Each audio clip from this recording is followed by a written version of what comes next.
Il est présent lors des mariages, de cérémonies formelles ou lors de grands événements. Il est le plus souvent de couleur noire, mais de qui parle-t-on? Du nœud papillon bien sûr. Connaissez-vous un peu son histoire? La tradition de porter une pièce de tissu noué au cou remonte à l'époque de la guerre de 30 ans 1618 à 1648 lorsque des soldats croates étaient engagés aux côtés de l'armée française en tant que mercenaires. Dans la tradition militaire croate, il était courant de porter des écharpes autour du cou de façon caractéristique. Ce style élégant a suscité l'intérêt des Français et ils l'adoptèrent en portant un morceau de tissu autour de leur chemise. Ce style faisait fureur à la cour de Louis XIII. On disait que l'on portait une chemise à la croate, la nouvelle mode. De cette expression en découlera le terme cravate. Porté par la haute société, cet accessoire a pris sa place auprès de la gente masculine.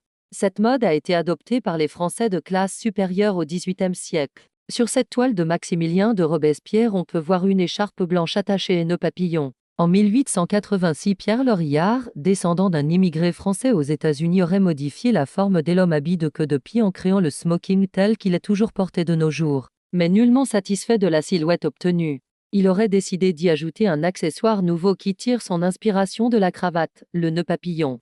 Le nœud papillon, qui a longtemps été réservé aux hommes comme un accessoire strictement masculin, a officiellement franchi les frontières entre les sexes dans les années 1920 et 1930, lorsque le look a été repris par des célébrités du cinéma comme Marlène Dietrich et Katharine Hepburn.